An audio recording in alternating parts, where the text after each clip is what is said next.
Hey, good morning, everyone. Happy Monday morning to you, and welcome back to Morning Musings. My name is Don K. Preston. I am the president of Preterist Research Institute of Ardmore, Oklahoma. It's great to have you with me. Hey, we're getting awfully close to 12,000 subscribers. We're somewhat less than 200 away. So hit that subscribe button. I appreciate it so very, very much. And listen, don't forget, get yourself a copy of my brand new book, Foretold, Failed, Future, Fulfilled. You'll appreciate this book. Okay, now a little bit a little bit of a report on this last week. Um, when I woke up last Sunday, I knew that something was wrong. I just didn't feel right. You have those moments, You have those mornings when you wake up and it's like, okay, what's wrong? Something's wrong. Okay. So I did. I came over to the office, uh, had my coffee, fixing, had a cup of coffee, came into my studio, and I turned the computer on to begin my filming for the week as normal, and all of a sudden my world started spinning around and around and around and around. I felt like I was going to fall out of my chair, to be honest about it. I literally had to hang on because I felt so bad, and I'm sitting here going like this, trying to shake it off, and nothing worked. And all of a sudden, I had to go to the bathroom. Well, it's 40 feet that way. So I stood up, holding myself to the desk, holding myself to the wall. I literally staggered the 40 feet to the bathroom. And, all the time I'm shaking my head. I'm trying to get clear. I literally staggered back to the office. It lit up just a tad. And I managed to go ahead after probably 15, 20 minutes. I managed to go ahead and do my filming for last week. And I hope it was coherent. My goodness. And, before, immediately after I did my last video, I called my wife or texted her. I said, there's something wrong. I said, I'm having a really, really bad case of vertigo. And so she buzzed over here, and we wound up going to, uh, I'm not going to name it, an urgent care center, however, here in Ardmore, that, let's just say, they didn't do anything. And so all last week, even after I went to the doctor a second time and the doctor prescribed that I get on some antibiotic in case I was happy. I don't know what they thought. They never explained it. So anyway, got me some pretty powerful antibiotic. But for 3 days last week, or 3 weeks last week, because boy, it was a long week. Uh, I essentially slept. That was it. If I got up, I staggered. I couldn't get enough sleep. Take a nap, get up in the morning, stay up an hour, go back to sleep, sleep 2 hours, get up, and I did. I managed to come to the office actually a couple of days, and I actually engaged in some correspondence. Again, not sure how coherent that was, but some would say, well, doesn't matter. Anyway, it wasn't until Thursday, midday, that the middle fog, started lifting a little bit. And I mentioned it to my wife.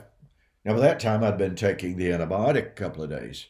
So, anyway, long story short, last week was not a good week, health wise, for me. I am thrilled to say that yesterday, yesterday, my wife and I were getting ready to walk out the door to go eat. And I turned to her and I said, I feel more stable right now than I have felt all week long.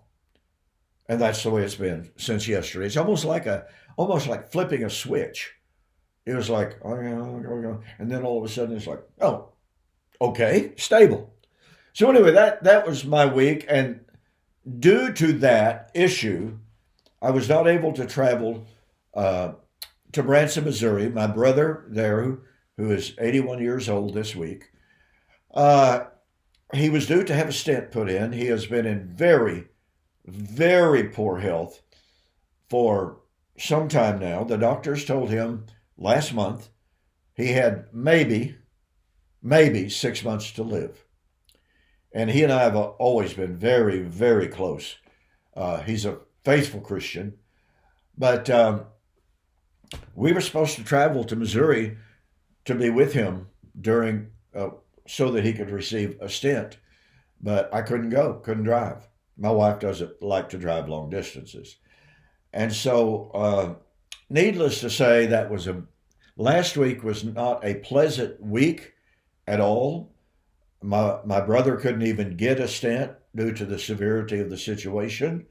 Um, they found out he's got some residual pneumonia on top of his COPD and emphysema. So, yeah, he's in bad shape. Solicit your prayers for him and for me as well, so that we can find out what the world's going on with me, with this vertigo stuff. It's just, boy, it's not fun at all. With all of that said, let's get back to our study. And thank the good Lord, I do feel good today. I feel steady on my feet. I have my mental acuity back. And so I'm very, very thankful to be back with you. I didn't know last week. I didn't know if I was going to feel like making any more videos until I got this issue settled. Because, when you're sitting in the rooms going around and around, you have a tough time memorizing or quoting scripture. So, like I said, that's no fun at all. Okay, so here we are. We are discussing Shemeni Atzerat, the feast day that foreshadowed Israel's new creation. The feast day that was joyous. The feast day that represented a new beginning, because the previous feast days are all over. They're finished. The crops are in. Thankfully, they're full crops. And now you begin a new festal calendar. A new beginning.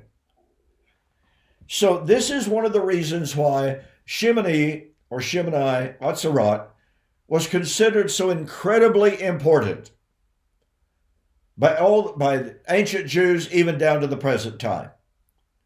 It represented the new beginning, the new creation.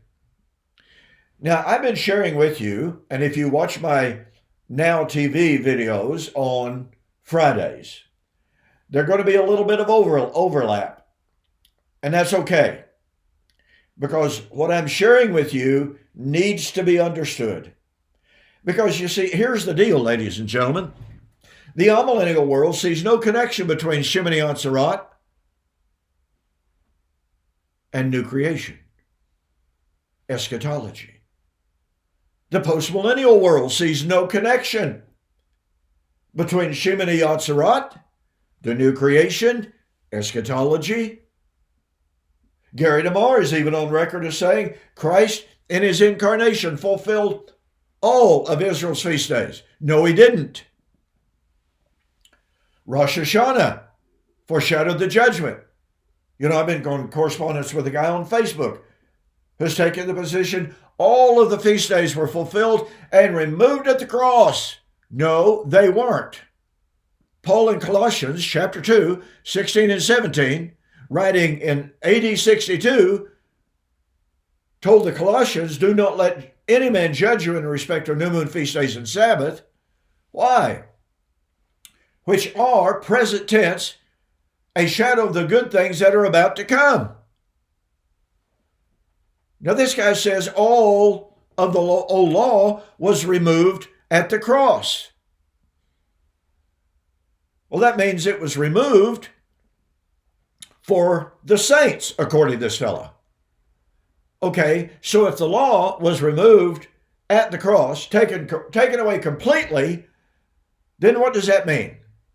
It means that Shemeni Atzerat was fulfilled at the cross, and that means that, the judgment, the atonement, the gathering, the harvest, and the new creation all came into reality at the cross. Funny thing is, however, the New Testament writers were clearly anticipating, the judgment, the parousia of Christ out of the most holy place to consummate the atonement, to bring salvation. And they were clearly waiting on the harvest at the end of the age. And they were clearly waiting for the new creation. Now, had the new creation begun with Christ and his resurrection? Yeah. I've been teaching this for a long, long time now. But to say that all of the final 3 feast days, or even including Shemeni Atzerat, were fulfilled at the cross, says, well, they were fulfilled. And if they're fulfilled, you're not still looking for what they typified. If you're still looking for what they typified, then they weren't fulfilled. And therefore, since the New Testament writers were, to reiterate, still looking for the judgment, the parousia, the harvest at the end of the age, and the new creation, which, by the way, I've asked this one fella who says I'm a false teacher. I have asked him, okay, if all of the final feast days, if Rosh Hashanah, Yom Kippur, Sukkot, and Shemini Atzerat, if they were all fulfilled at the cross, how is it that Peter and John were still looking for the new creation of Shemini Atzerat in 2 Peter 3, Revelation 21? What new creation were they looking for? And the destruction of which old creation were they looking for? I asked that question, I think it's 2 weeks ago, maybe not, but at least over a week. He hasn't answered yet, and he won't, because he knows he can't. But do you see the power of this, folks? So what we need to do is we need to look at the constituent elements of the new creation. And one of the very first elements that I'll just simply introduce today, we'll pick it up tomorrow. One of the most important elements, and look, folks, this flies completely in the face of all 3 futurist eschatologies who say, oh, we're looking for the new heaven and the new earth at the end of human history. I've got an article here written by a guy who says we're still looking for the end of human history and the arrival of the new creation, which he takes as a literal, physical, material creation. And that's what amillennialists say. That's what postmillennialists say. That's even what dispensationalists say. But wait a minute. Wait a minute. Here's the hook for tomorrow. According to Isaiah chapter 65, which is one of the most foundational Old Testament prophecies of the coming of the new creation, the new heaven and the new earth, the new creation would be a new covenant creation. Let me repeat that again.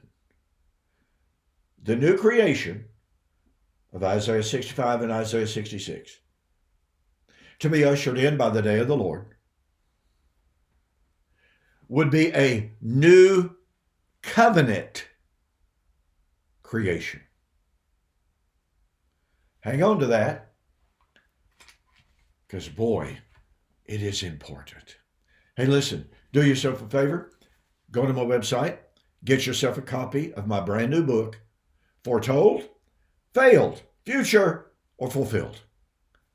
this is a really, really powerful book that will help you to understand the glory of the work of Christ in establishing the church. All right? I will see you on the flip side.